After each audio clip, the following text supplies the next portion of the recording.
बात करना कोई गलत बात थोड़ी है। तुम्हें देश के लोगों ने प्रधानमंत्री बनाया, तुम कोई राजा थोड़ी हो कि राजा के घर में पैदा होकर राजा बने हो। हमारे वोटों से बने हुए भाई। पहले राजा के घर में राजा पैदा होता था, रानी के पेट से राजा पैदा होता था। तुम कोई राजा के घर में तो पैदा हुए नहीं हो, तुम कोई रानी के पेट से तो पैदा नहीं हुए हो। तुम तो हमारे गरीब लोगों के, किसान लोगों के वोटों से देश के प्रधानमंत्री बने हुए हो, हमारे सहमति से बने हुए हो। अगर हमने सहमति नहीं दी होती तो तुम प्रधानमंत्री नहीं बन सकते थे। तो ये जो आकरने वाला प्रधानमंत्री है, उसको संसद में हमने भारत बंद करके 200 पॉइंट रोस्टर लागू करने के लिए मजबूर किया। नरेंद्र मोदी को, वो जो अकड़ता है, उसको भी मजबूर किया। इतना बड़ा भारत बंद करवाया। तो इससे ये बात मैं आपको क्यों बता रहा हूं? ये संगठन शक्ति हमने बनाई, जिंदगी लगाकर, 45 साल की जिंदगी लगाकर।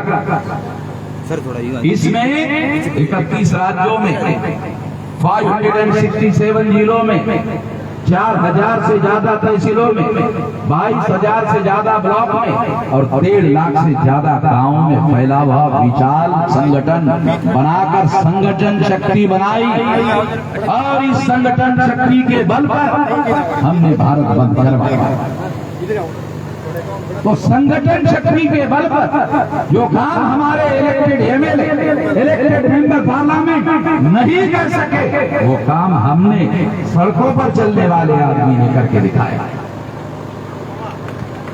एक काल्पनिक बात नहीं कह रहा हूं, संसद के रिकॉर्ड की बात कह रहा हूं, सबूतों के साथ बोल रहा हूं। दूसरी बात, आप लोगों को याद होगा, सीए, नरेंद्र मोदी ने सीए का कानून बनाया। ये सीए का कानून क्या है, थोड़ा आप लोगों को बता दूं। हमारे लोगों को पता नहीं है, जानकारी नहीं है क्या है। तो उसके लिए जब समझाने के लिए उदाहरण देता, आसाम में, आसाम एक स्टेट है बंगाल के आगे, वहां इसको छोटे लेवल पर लागू किया, प्रायोगिक तौर पर लागू किया गया। लागू किया तो वहां पर 19,48,000 लोगों को नागरिकता के अधिकार से वंचित किया। कितने लोगों को समझ में आता है नागरिकता के अधिकार से वंचित करने से क्या होता है? नागरिकता के अधिकार से वंचित करने से उसकी सारी संपत्ति सरकार जब्त कर लेती है और उसे अरेस्ट कर लेती है और उसे डिटेंशन कैंप में रख देती है, जेल नुमा व्यवस्था में रख देती है। इधर अभी लागू नहीं हुआ, इसलिए आप लोगों को पता नहीं है। तो आसाम में ऐसा हुआ तो वहां के लोग, हमारे लोगों को मिले, वामसेट के लोगों को मिले और कहे कि अरे इतना बड़ा संकट खड़ा हो गया, हमारी मदद करो। तो उन्होंने कहा कि आसाम में तो बहुत बड़ी शक्ति नहीं है हमारी, मगर वामसेट देश में एक बहुत बड़ी शक्ति है, उसके राष्ट्रीय अध्यक्ष हैं, आपको मदद कर सकते हैं। कहा कि कहाँ मिलेंगे? कहा दिल्ली में मिलेंगे। कहा कि दिल्ली तो हमने जिंदगी में गए नहीं। कहा कि हम लेकर चलते हैं। तुम्हारे 2 कार्यकर्ता 5 लोगों को लेकर आए आसाम से मुझे बात करने के लिए। मैंने उनसे बातचीत की, मैंने उनको कहा आसाम की राजधानी गुवाहाटी है, वहां पर एक बड़ा कार्यक्रम रखा। सारे आसाम के लोग आए, बड़ा कार्यक्रम हुआ। उसमें मैंने उनको 2 सवाल पूछे। पहला सवाल पूछा, ये समझाने के लिए बता रहा हूं आप लोगों को कि ये मामला क्या है। 2 सवाल पूछा। पहला सवाल कि आप लोगों ने जब असम से बांग्लादेशी घुसपैठियों को खदेड़ने का आंदोलन चल रहा था तो आप लोग क्या कर रहे थे? तो हमारे लोगों ने कहा, SC, ST, OBC माइनॉरिटी के लोगों ने कहा कि हम SC, ST, OBC के जो लोग हैं वो बांग्लादेशी घुसपैठियों को खदेड़ने के कार्यक्रम में शामिल थे। बीजेपी और RSS के लोगों के द्वारा जो चलाया जा रहा था उसमें शामिल थे। तो फिर मैंने दूसरा सवाल पूछा, अब क्या? आंदोलन में शामिल ही थे, तो अब क्या समस्या पैदा हुई? कहा कि हमारा ही नंबर लगा, हमको ही निकाल दिया। तो 19,48,000 में 5 लाख केवल मुसलमान थे, 14,48,000 SC ST OBC के लोगों को नागरिकता के अधिकार से वंचित कर दिया। जब प्रचार करते थे तो कहते थे ये कानून मुसलमानों के विरुद्ध, और जब निकालने का समय आया तो हमारे SC ST OBC के लोगों को 14,48,000 लोगों को निकाल दिया। तो मैंने उनको कहा, अरे बाप रे, तो बहुत भयंकर मामला है, तो सुप्रीम कोर्ट का भी ऑर्डर है भाई, ये कोई सामान्य मामला नहीं है, तुम्हारे बस की बात नहीं है। मैंने कहा ये आज से मेरी समस्या हो गई है, बहुत बड़ा मामला है, ये बहुत बड़ी एक्शन करनी पड़ेगी।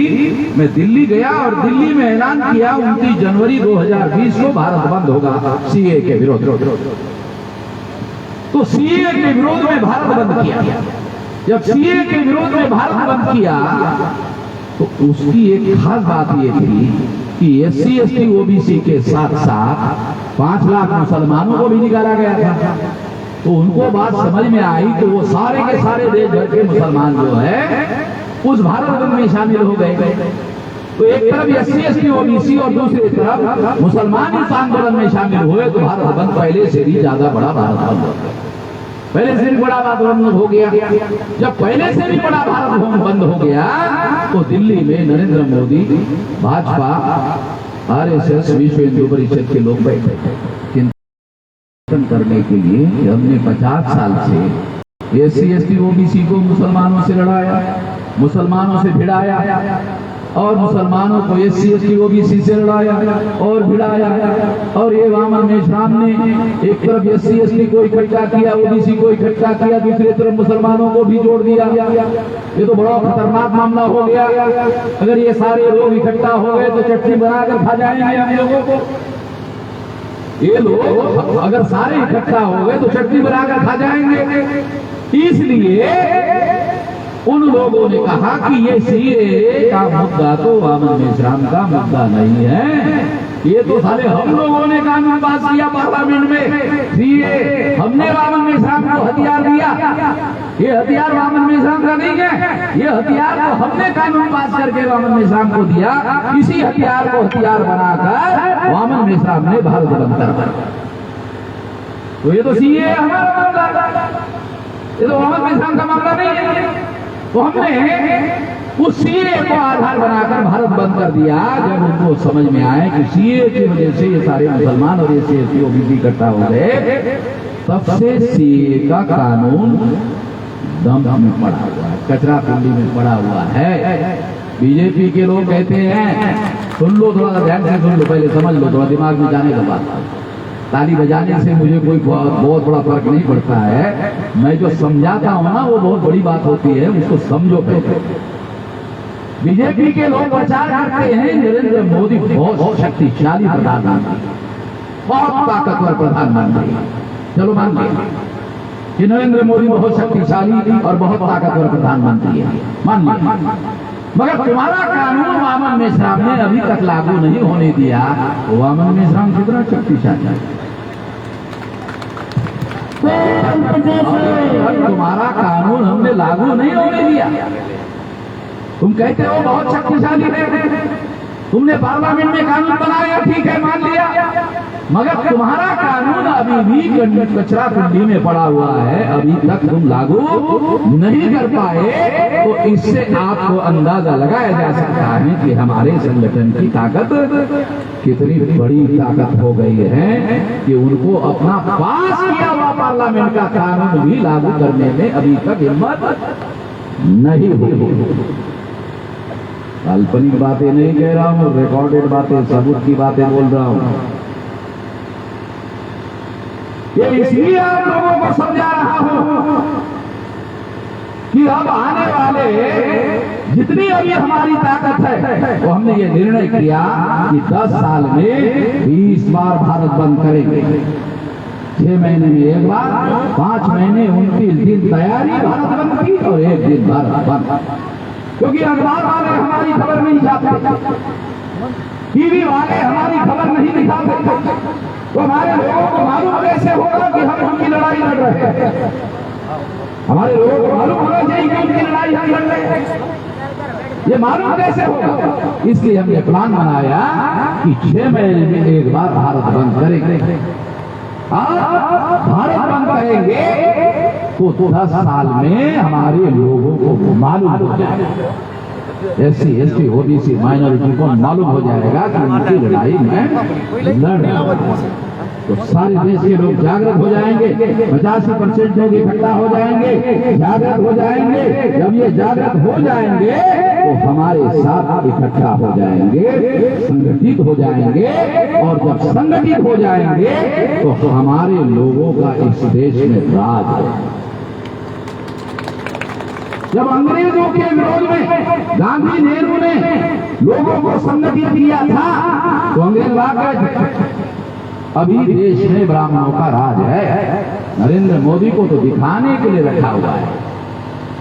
नरेंद्र मोदी को तो is not a real prime minister of India, he is nominated prime minister of India and nominated by RSS ब्राह्मण। ARSS के ब्राह्मणों के द्वारा नॉमिनेटेड है। नॉमिनेटेड अंग्रेजी का शब्द है, बाबा साहब अम्बेडकर ने 1932 में राउंड टेबल कॉन्फ्रेंस में इस्तेमाल किया। इसका हिंदी में अनुवाद होता है नामधारी प्रधानमंत्री। वे नरेंद्र मोदी नामधारी प्रधानमंत्री है। आप बोलेंगे इसका सबूत क्या है? देखो, वो कहता है नरेंद्र मोदी मैं पिछड़े वर्ग का हूँ, मैं चाय बेचने वाला हूँ। चलो मानते तुम पिछड़े वर्ग के हो। वो पिछड़े ही वर्ग के विरोध में सुप्रीम कोर्ट में हलफनामा क्यों दाखिल किया? अगर तुम पिछड़े जाति के हो, पिछड़े ही जाति के विरोध में तुमने सुप्रीम कोर्ट में हलफनामा दाखिल कर दिया, तुम अपनी बाप की जायज नहीं तो संतान हो ना। हम तो नहीं कह रहे कि नाजायज हो। अगर तुम पिछड़े वर्ग की ही जायज संतान हो तो अपने ही पिछड़े वर्ग के विरोध में सुप्रीम कोर्ट में हलफनामा कैसे दाखिल कर दिया? ये बात स्वाभाविक नहीं है, ये नेचुरल नहीं है। फिर कैसे दाखिल कर दिया? इसका मतलब है कोई थर्ड पार्टी है जिसने ये दाखिल करवाया। उसके बाद वो थर्ड पार्टी RSS ने नरेंद्र मोदी को कहा, क्या कहा होगा? ये OBC के विरोध का हलफनामा है। अगर आपको नरेंद्र जी प्रधानमंत्री बने रहना है तो ये सुप्रीम कोर्ट में दाखिल करना हो। प्रधानमंत्री बने रहना है। अगर हमारे RSS के लोग विड्रॉ कर लेते हैं तो आप ज्यादा देर प्रधानमंत्री नहीं रह सकते। केवल इशारा करने की जरूरत है। RSS ने इशारा कर दिया तो नरेंद्र मोदी ज्यादा देर प्रधानमंत्री नहीं रह सकता। इसलिए नरेंद्र मोदी ने RSS के इशारे पर सुप्रीम कोर्ट में हलफनामा दाखिल कर दिया। वो नरेंद्र मोदी को RSS का रखा हुआ प्रधानमंत्री है। रखा हुआ नहीं? अरे क्या देहाती, हमको देहाती आदमी भाई देहाती बात करते हैं।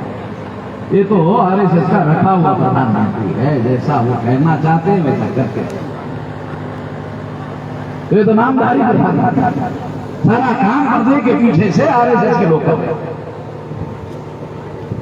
तो इसके आधार पर मैं आप लोगों को ये बात कह रहा हूं कि हम लोगों ने ये बात सारे देश भर में कही, मैं सारे देश भर में कहता हूं, लोग नरेंद्र मोदी के विरोध में एक शब्द बोलने की औकात और हिम्मत नहीं रखते।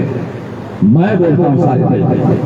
नरेंद्र मोदी कहता है मैं तो फकीर आदमी हूं, झोला उठाकर चला जाता है।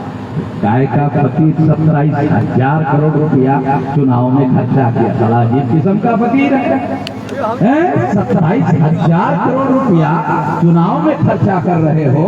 ऐसा भी साला दुनिया में कोई फकीर होता है जो 27,000 करोड़ रुपया खर्चा करता हो? फकीर क्यों उसको कहते हैं जिसके पास साला पैसा नहीं होता। मैं तो अपने लोगों से 10-10 रुपए का चंदा लेकर के देता हूँ कि 10-10 रुपए का चंदा लेकर के मैं अपने समाज का काम करता हूँ। कोई टाटा बिरला अंबानी ये नहीं कह सकता कि राम मेहसान को मैंने चंदा दिया। ये काय का फकीर है भाई? इसको तो फकीर नहीं माना जा सकता, मगर वो ऐसा कहता है जिन्हें तो फकीर। 27,000 करोड़ रुपया चुनाव में खर्चा करने वाले को फकीर नहीं माना जाता। ये डॉक्यूमेंट्री एविडेंस है हमारे पास में, हवा में बात नहीं कर रहा हूं। 60,000 करोड़ रुपया खर्चा हुआ चुनाव में 2019 से।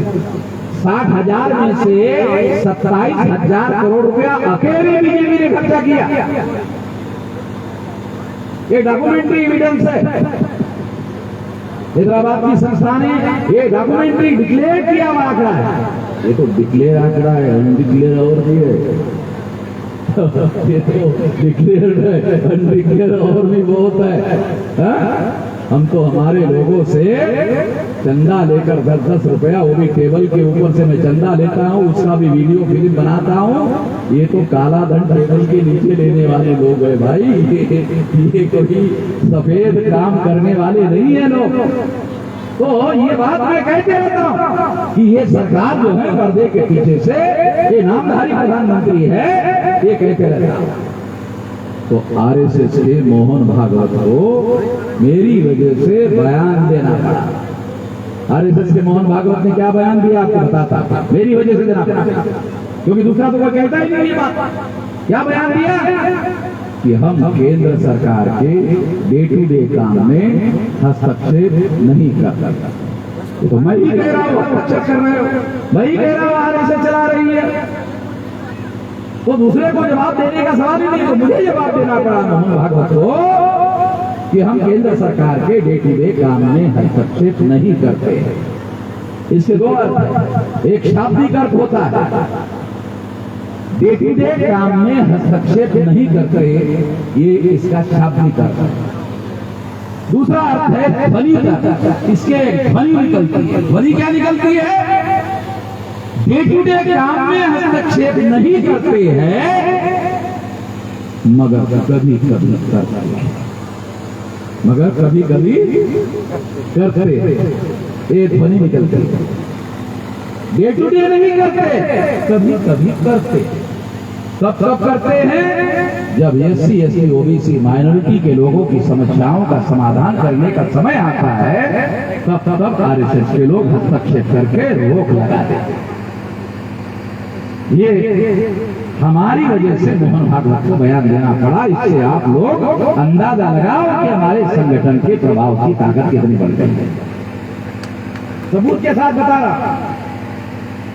दूसरा सबूत देता, मुसलमान लोग, पता नहीं यहाँ है या नहीं, आप लोगों ने इनवाइट किया कि नहीं किया, आपको इनवाइट करना चाहिए। मुसलमान कोई विदेशी लोग नहीं है, ये ब्राह्मण धर्म से दुखी होकर हमारे पुरखों ने इस्लाम को कबूल किया, हमारे ही लोग हैं। ये ध्यान रखो। उनका डीएनए अगर टेस्ट करो तो पता चल जाएगा कि हमारा डीएनए उनका डीएनए एक ही है।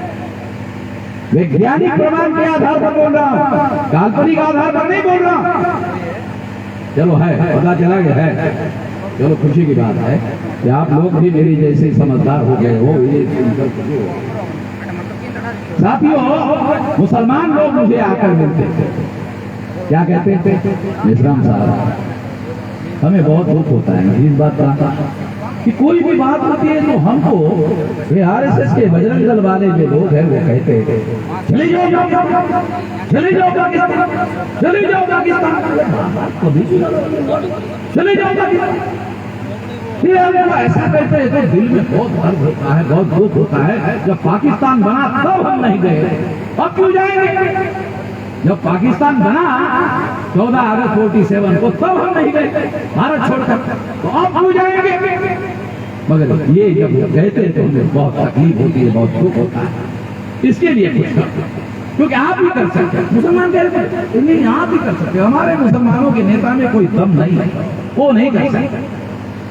मैंने कहा यार सोचूंगा, बहुत क्रिटिकल मामला है, सोच के मैं कुछ करूंगा।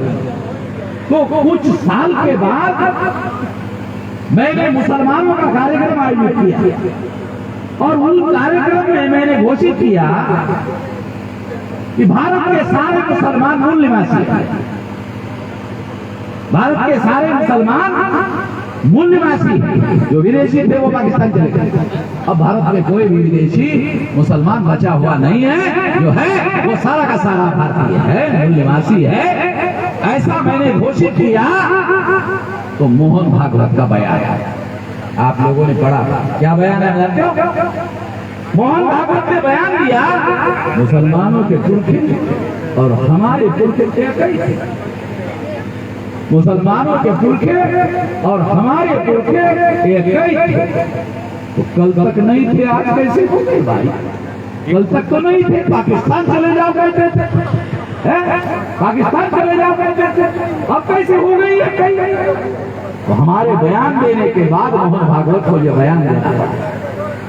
तो जो बजरंग दल में कौन लोग जानते हो? आप राजस्थान में भी जानते होंगे, ये बजरंग दल में SC OBC के लोग, ये सारे आधे पढ़े लिखे लोग हैं ना हमारे SC OBC के।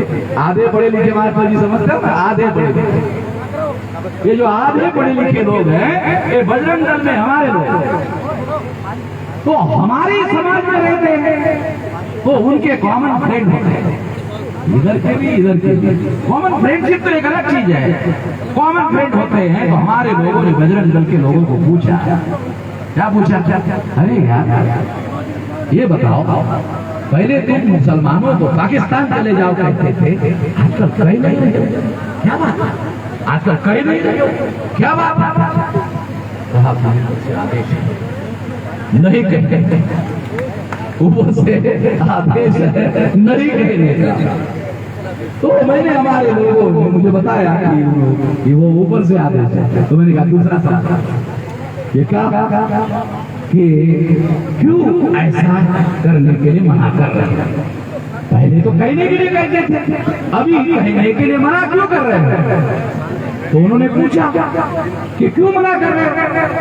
कहा कि ये नहीं बताया किसी ने, क्यों मना कर रहा? उन्होंने कहा मैं बताया। उन्होंने नहीं बताया, मैं आपको बताता हूं कि क्यों मना किया। इसलिए मना किया कि यदि अब की बार आगे पाकिस्तान चले जाओ, अगर ऐसा मुसलमानों को कहा तो पाकिस्तान को नहीं जाएंगे, मोहम्मद इस्लाम के साथ चले जाएंगे।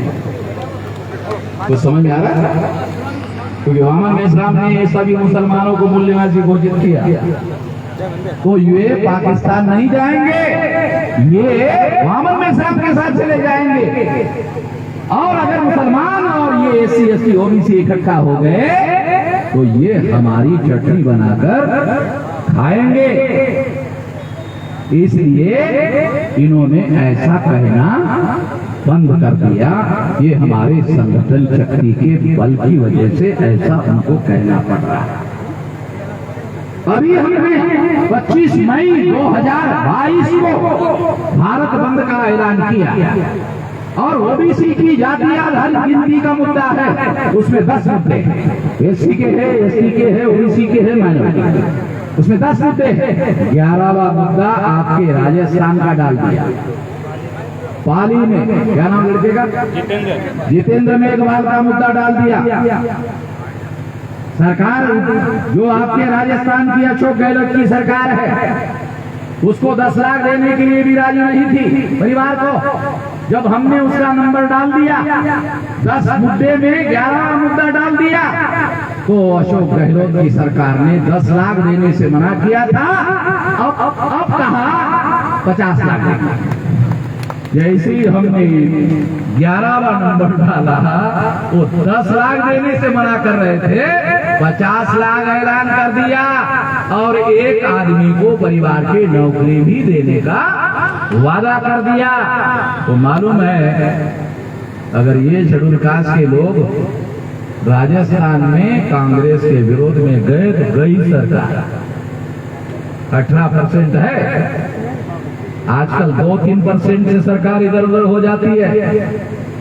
18% शेड्यूल कास्ट है राजस्थान में, और इस वजह से ये सरकार चली जाएगी। और वाम से भारत मुक्ति मोर्चा, बहुजन क्रांति मोर्चा अब गांव-गांव में भी फैल रहा है। इसकी ताकत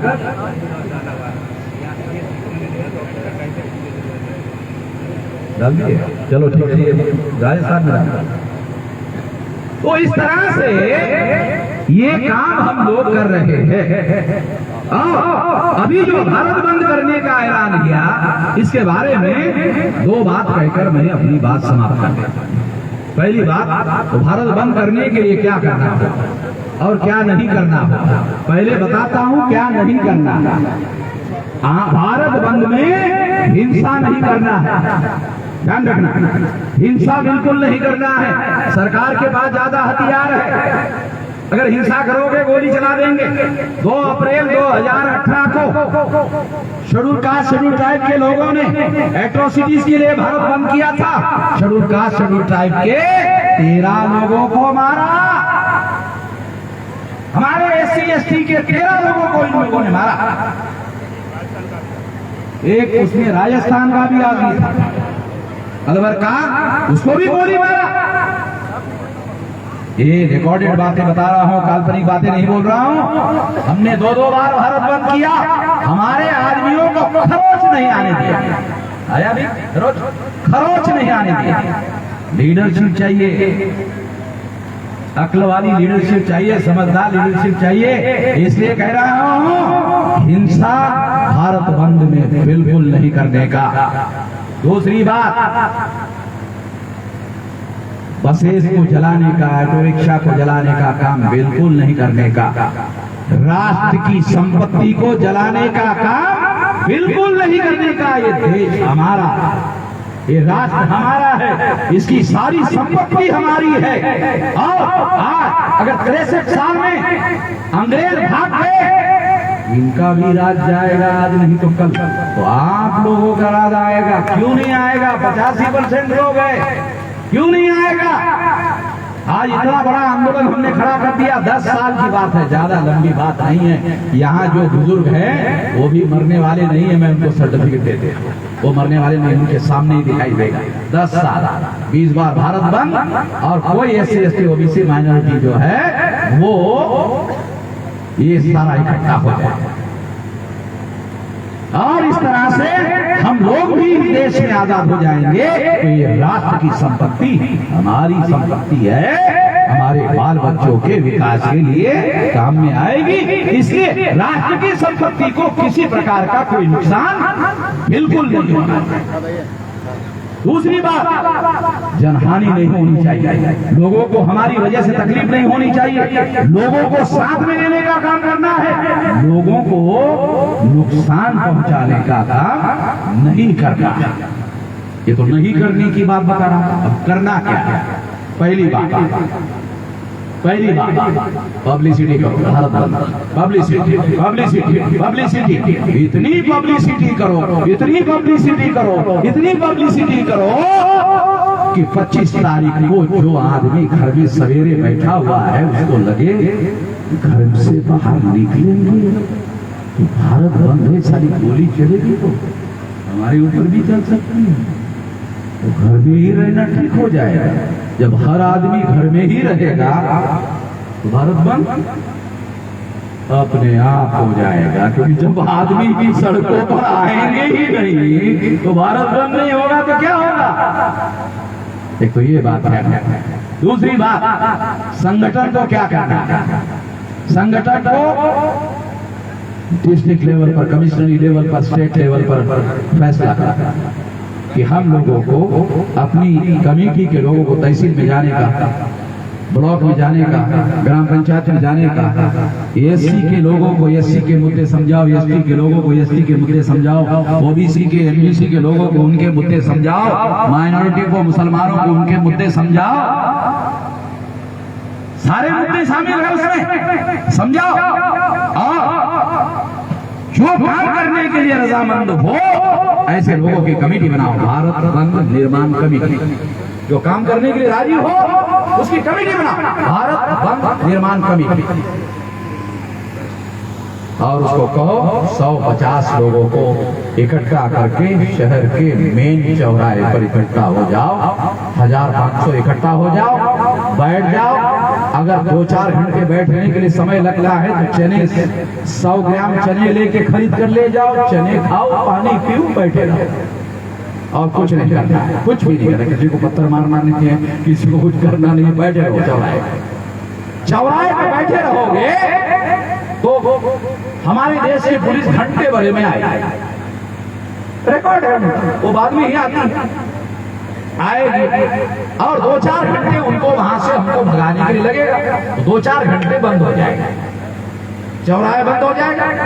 और चौराहे जब बंद हो जाएगा तो लोग सोचेंगे यार ये बंद काहे के लिए है, तब उनको मालूम हो जाएगा कि ये बंद मोहम्मद मिज़राम ने किया है और ये फले फला मुद्दा है।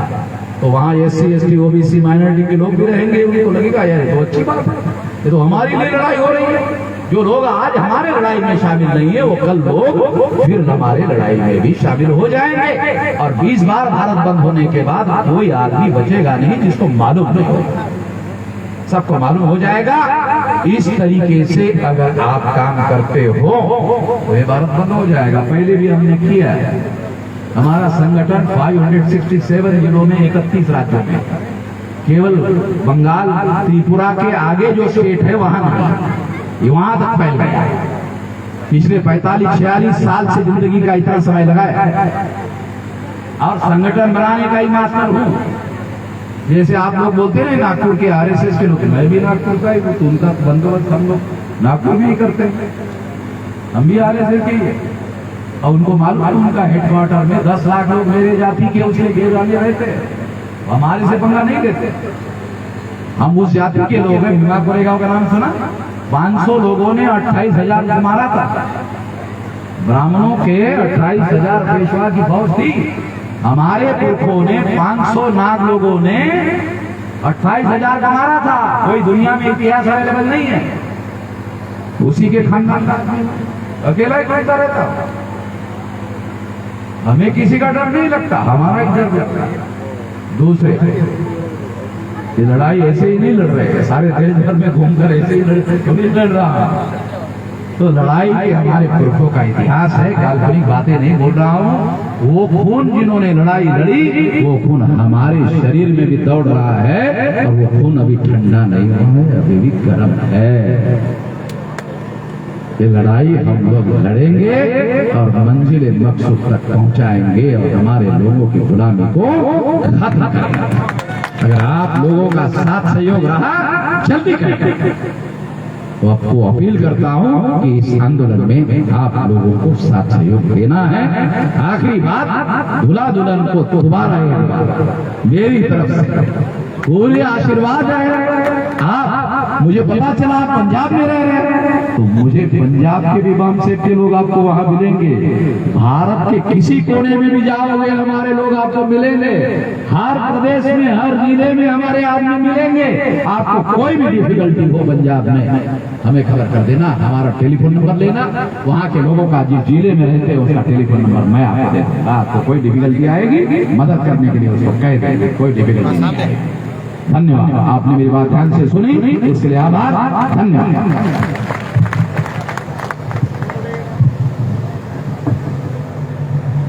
हमारे वामसेब के राष्ट्रीय अध्यक्ष मान्यवर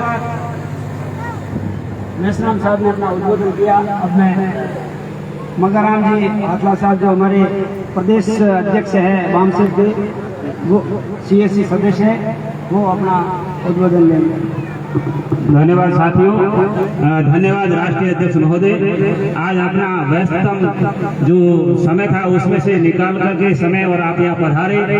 साथियों, मेश्राम साहब द्वारा देश भर में 24 घंटे में कई कार्यक्रम चलाए जा रहे हैं। उसी के तहत राजस्थान में भी प्रत्येक जिले में कार्यक्रम चल रहे हैं। मैं भी उस कार्यक्रम के दौरान कल झालावाड़ में था, वहाँ पर भी हमारे बड़ा कार्यक्रम हुआ। वहाँ पर भी हमारे क्षत्रिय राजपूत समाज के हाड़ा साहब आए थे और आज हमें खुशी है हमारे यहाँ भी पूर्व विधायक क्षत्रिय राजपूत यहाँ विराजमान है। हमारी बात हमारे उन लोगों तक भी जा रही है। मैं मेश्राम साहब का शुक्रगुजार हूँ राजस्थान के लोगों की तरफ से, यहाँ के जयपाल परिवार की तरफ से, कि आपने शादी तो सारे करते हैं लेकिन आपकी शादी ऐतिहासिक, सामाजिक और कई दृष्टि से ये सफल शादी है। कई लोगों को मिठाई तो खिलाते खिलाते आजादी के आंदोलन की जानकारी भी दे रही है। तो मेश्राम साहब यहाँ आए हैं ये बोनस में, और क्योंकि मेश्राम साहब आते हैं तो उनको रात दिन चलना ही होता है, ना उन्होंने घर अलग कोई बसाया है, उनका कोई प्लॉट नहीं है, मगर उनको जो निधि दी जाती है उसे वो आंदोलन आगे बढ़ाते हैं।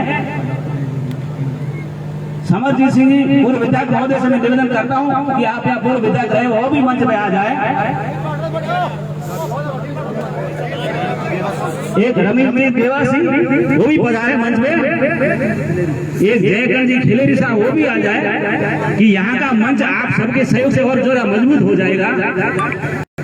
गणेश राम जी सरपंच साहब वो भी आ जाए।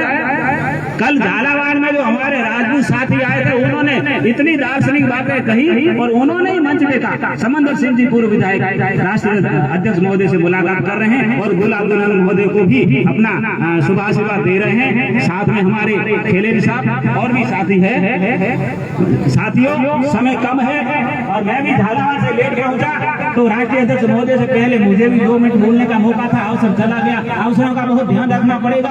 आगे आपको मेश्राम साहब हमारे लिए अवसर निर्माण कर रहे हैं, मगर हमें सतर्क रहना है। अभी ये परिवार पूरा इस आंदोलन को बढ़ाने के लिए जो निधि देंगे उस निधि को मेश्राम साहब भारत के मूल निवासी बहुजन समाज को जगाने की लगाते हैं। इसलिए गुलाब दुल्हन की तरफ से इनके माता पिता और बड़े भाई गोविंद जयपाल इनकी तरफ से 25,000 रुपए राष्ट्रव्यापी आंदोलन निर्माण निधि भेंट की जा रही है। मैं दूल्हा और दुल्हन को आग्रह करता हूँ कि वे राष्ट्रीय अध्यक्ष महोदय वामन मेश्राम साहब को ये निधि सुपुर्द करें और आपकी निधि ये आंदोलन को और आगे बढ़ाए। साथियों, जय भीम, जय मूल निवासी की आवाज से ये गूंज पूरे राजस्थान में पहुंच जानी चाहिए और फिर राजस्थान से बाहर मेश्राम साहब आपकी आवाज को ले जाएंगे।